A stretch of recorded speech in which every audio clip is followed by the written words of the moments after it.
I'm Annie Laurie Gaylor. And I'm Dan Barker. And we're very happy to have with us today Greta Christina. Greta is a well-known author and a blogger. She's one of the most well-known atheist bloggers in the known universe, maybe in the unknown universe as well. She's very popular on college campuses as a speaker and on the secular, I guess, what do you call it, the secular circuit, speaking around at secular conventions. And she's written a number of books, including Coming Out Atheist, How to Do It, How to Help Each Other and Why. Another book, Why Are You Atheists So Angry? 99 Things That Piss Off the Godless. Comforting Thoughts About Death That Have Nothing to Do with God. And her most recent book, The Way of the Heathen. The subtitle is Practicing Atheism in Everyday Life. So I want to ask you a question, Greta. Shoot. Why are you so angry? Yes, you can tell. I'm like wandering around smashing plates and kicking walls all the time. I mean, it's funny, the Why Are You Atheists So Angry was my first book, and it's still my best-selling book. Whenever I have a new book out, that's my bestseller. But then after that kind of quiets down. That's still my best-selling book by a long shot. It's a great title, you know, it's just a catchy title. You know? I think so too.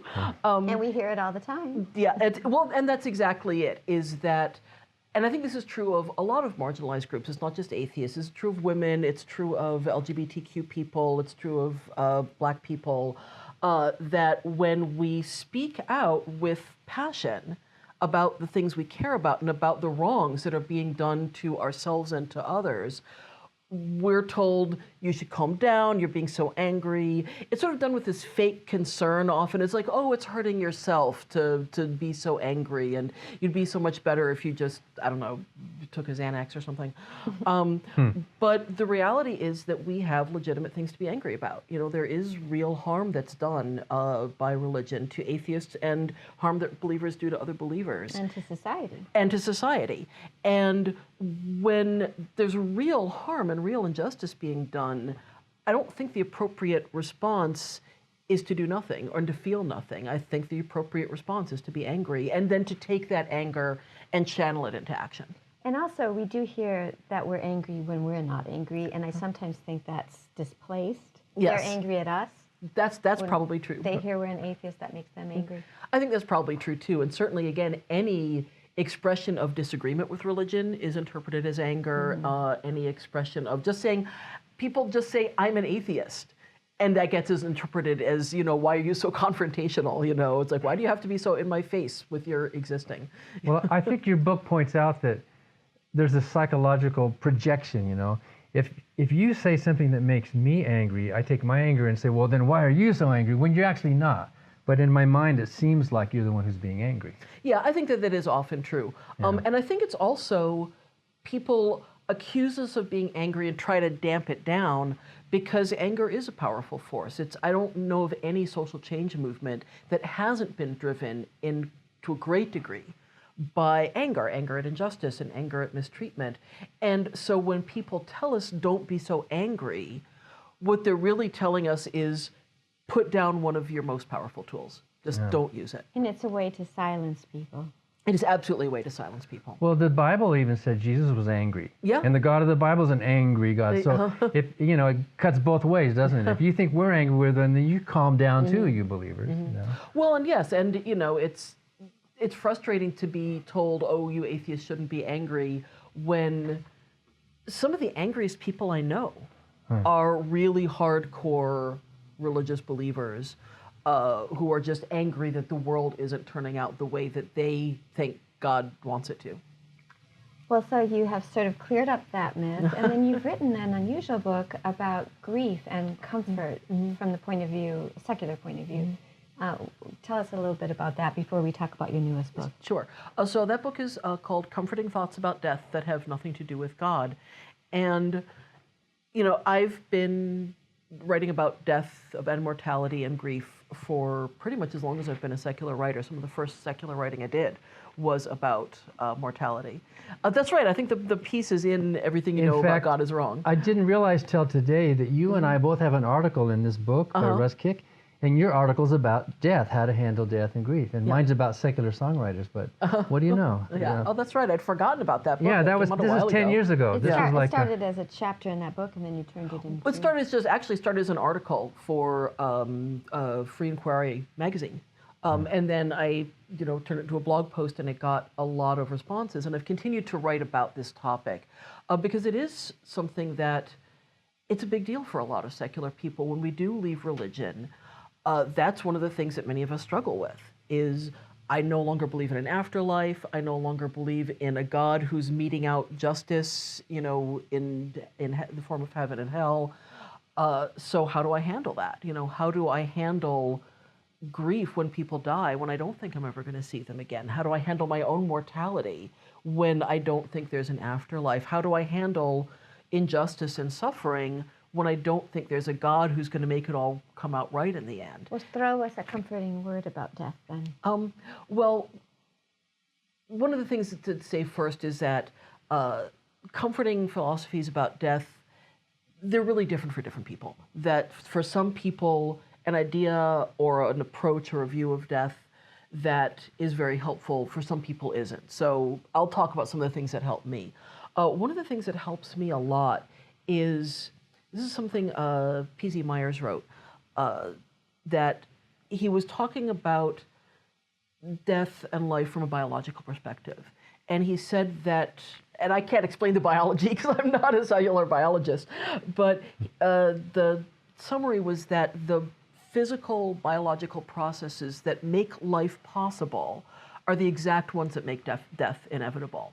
That we literally cannot have life without, or at least not multicellular conscious life, without death.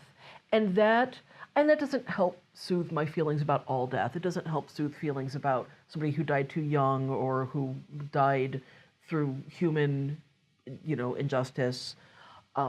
But when it comes to sort of ordinary people just dying of age or illness, and when it comes to thinking about my own mortality, it helps me not feel like it's unfair, because it is something that we often feel. Yeah, because Elizabeth Cady Stanton, she died. Robert Ingersoll died. Margaret Sanger, all these great people who lived. I guess we get to join them, don't we? In the dirt, in the non-existence. So that's one thing that helps me a lot. It helps me personally to think of death as a deadline. I'm a very literally, that's in the word, right? It's the deadline. I'm a very deadline-driven person. I'm a procrastinator, like a lot of people. And for me, knowing that I'm mortal is a lot of what drives me to accomplish things in this life. I think if I thought I was immortal, I would just waste my time. Well, the Emily Dickinson line that it is not everlasting is what makes life so precious. Yes. To paraphrase. Yeah. And we'll be back with more Free Thought Matters after this. Hi, I'm Ron Reagan, an unabashed atheist, and I'm alarmed by the intrusions of religion into our secular government. That's why I'm asking you to support the Freedom from Religion Foundation, the nation's largest and most effective association of atheists and agnostics, working to keep state and church separate, just like our founding fathers intended. Please support the Freedom from Religion Foundation. Ron Reagan, lifelong atheist, not afraid of burning in hell.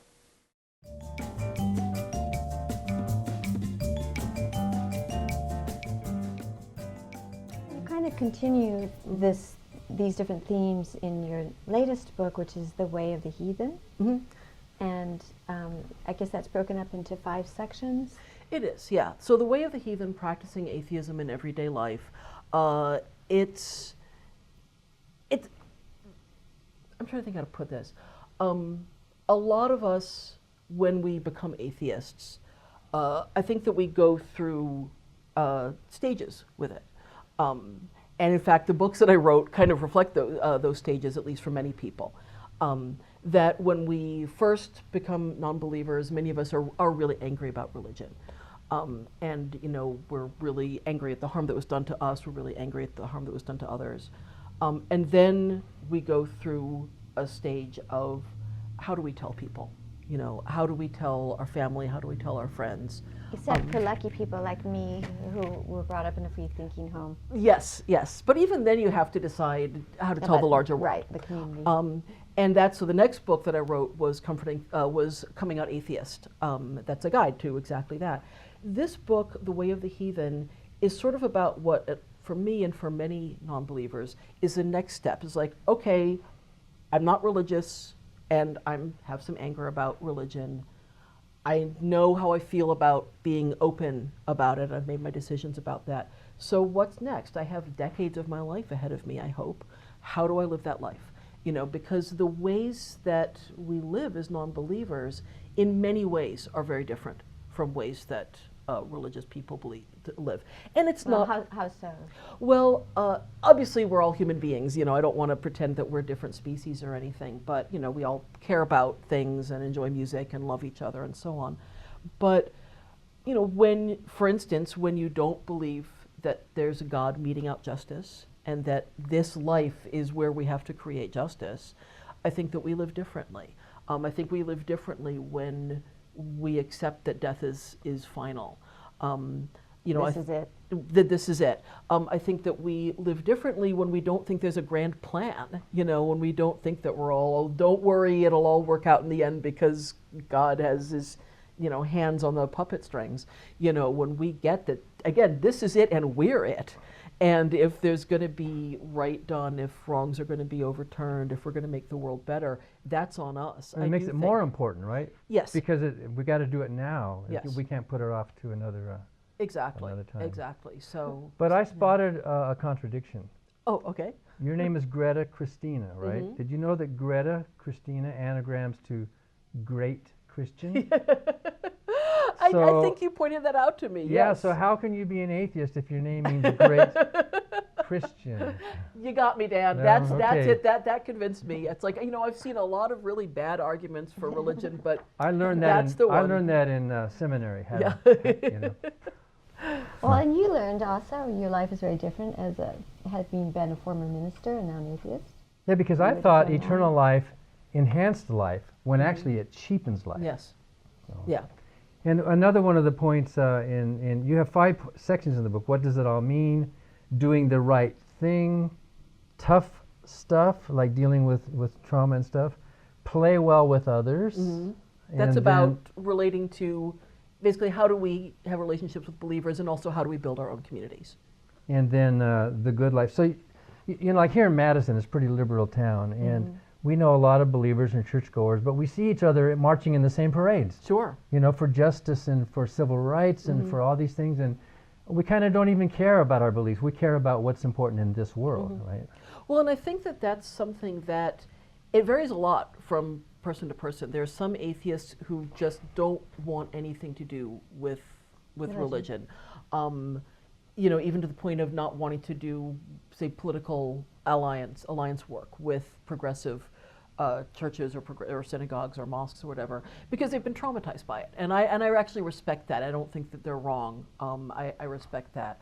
For those of us who do feel like we need to work with our progressive allies, and especially in the current political climate, I know I'm having a kind of a shift on that. I used to be like, yeah, interfaith work, that's nice for all of you. You do that. I don't want to. It takes a different tone now with the current administration. It takes I really had to have a secular come to Jesus moment. Alliances with Muslims and liberal religionists who are very concerned about religious tests for citizenship. Absolutely, yes, and that's something that I feel like we do need to come together about. But then there sort of comes a question of how do we do that without being a second class, without being at the kids' table? You know, how do we... if we're acknowledged at all, how do we we exist. Yes, exactly. And, you know, it's, you know, especially when you're talking about interfaith work with progressive religious organizations, a lot of them are just not used to working with us. And some of them are going to be hostile to us, and we have to figure out what to do with that hostility. Some of them are going to theoretically be open to us, but they don't know how to do that. So we have to make, you know, some decisions about that, about, you know, what are we willing to compromise on? what arguments are we willing to set aside for the time being, and and what are we not willing to compromise on. So, and I think that those are difficult decisions, and there's no one answer. It's actually, if I can have the book, I want to show you. There's sort of a visual joke in the book cover. So the title is The Way of the Heathen, and the cover art shows this cartoon character walking on a path that branches into lots of different paths. And sort of the joke is that there's no one right way to be an atheist. There's no one right way to be a secular person. Well, and that's sort of by definition. We don't have dogma. We don't have creed. We don't have some dictator in the sky telling us how to think and how to behave. Yeah. We have to figure it out for ourselves. We do. We have to figure it out. And, we have, ethical values, I guess is the word, that seem to have evolved in us as a social species. But of course, those are going to come into conflict. We have to make decisions about making the least bad choice sometimes. And so this book isn't so much about here's the right thing to do in all situations, and here's, what kind of plants you can and can't eat or whatever. It is much more based on... Or who you can sleep with or live with, or any of those. Exactly. Who you can, who you can have, sexual relationships with, any kind of relationships with. It's much more based on, well, what are the guidelines? What are the foundations of our ethics? And Which are consequences to other people, correct, in part? Consequences to other people. There's some somewhat new research on this, on what from an evolutionary standpoint, what are our ethics? And and this is new research, so this may be proven wrong eventually, but the current thinking is that it's harm versus not harm. I don't know what you call the opposite of harm versus niceness. Well-being. Well-being, yeah. Justice versus injustice, loyalty, and then also respect for authority seems to be something that we do, like it or not, have instilled in us from... we might have to fight sometimes. We might have to fight sometimes. Because that can lead us into trouble. Absolutely. But there are times when it's like, I don't want somebody to look at a red light and say, oh, to heck with the man, I'm not going to do what you tell me. There are times when we do need to have some sort of respect for authority. You run this organization, and, you need the people to have some sort of respect for, you asking them, what to do. I think for a lot of us progressives, that respect for authority is kind of far down on our list of how important We're rebels. But and then maybe I think the authority that we respect is truth or evidence or valid authority. It's like, I will respect authority if I think it's legitimate. It's like if Darwin, for instance, or like, for instance, I would respect the president if they're legitimately elected, even if I don't like them. If the president's not legitimately elected, I'm not going to respect them, and I'm not going to feel any obligation to do what they tell me. I won't ask you how you feel about the current situation. I think you can guess. We'll be back with more Free Thought Matters after this.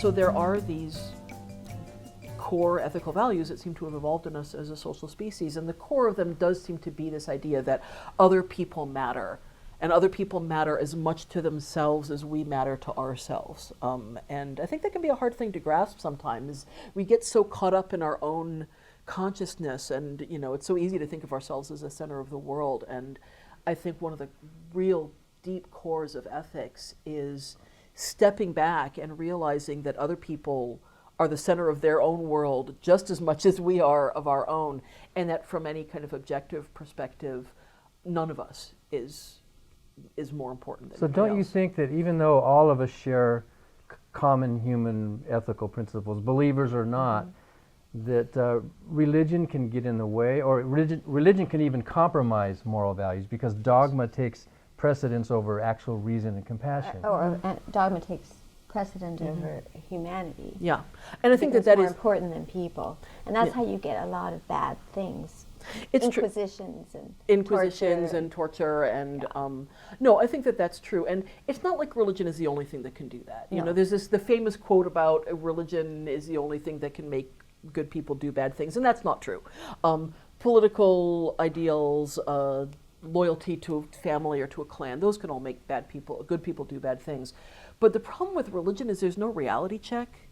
It's like if you have a loyalty to a political ideology or to a family that's making you do bad things and go down a bad road, it's still, theoretically, it's reality-based. It's like it's political ideology about here and now.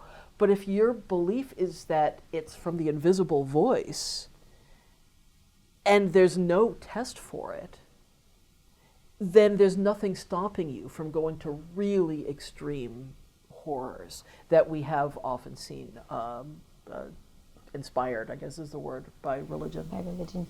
Now, in the not quite 3 minutes we have left, how about summarizing the heathen way for perhaps a viewer who is religious?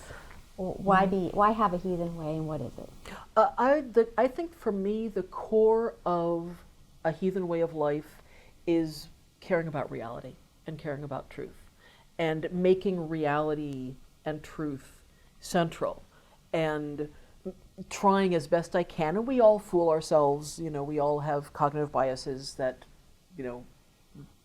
fool, But I used to preach that my religion was reality and truth. I used to think that. Sure, but what eventually persuaded you out of that was your commitment to truth. And I think that there are religious believers who are committed to the truth. I think in 10 years, a lot of them are going to be atheists. If you really want to pursue that. Research. That's what did it. Sure, but for a lot of religious believers, that's not their priority. Their priority is authority doing what they're told. Pie in the sky. Yeah, pie in the sky. And, it's in many religions, faith is explicitly prioritized over facts and reason. Believing in something, even when it's not true, that's seen as being a good thing. Faith is believing what you know ain't so. Mark Twain. Right. Says a lot. So for me, that dedication to truth and to reality and to letting go of beliefs and opinions, even when doing so was difficult, I think that's the core of it for me. So, real quick, do you have another book underway? I am currently working on another book, although it doesn't have a proper title yet. I'm working on a book. Great Christian would be the title. Great Christian is the title. No, I'm working on a book. Anthony Pinn is editing a series on humanist lives, how to live a humanist life. And I'm writing a book for that series on humanist vision of sexuality. Well, that sounds wonderful. Thank you very much, Greta Christina, for being here today, joining us. Oh, you're so welcome. Thanks so much for having me. That was the author, Greta Christina, on Free Thought Matters. Now, as a bonus, let's look at an excerpt of a program we produced called Spotlight on Free Thought. Free thought, the use of reason rather than faith, tradition, or authority to form opinions on religion.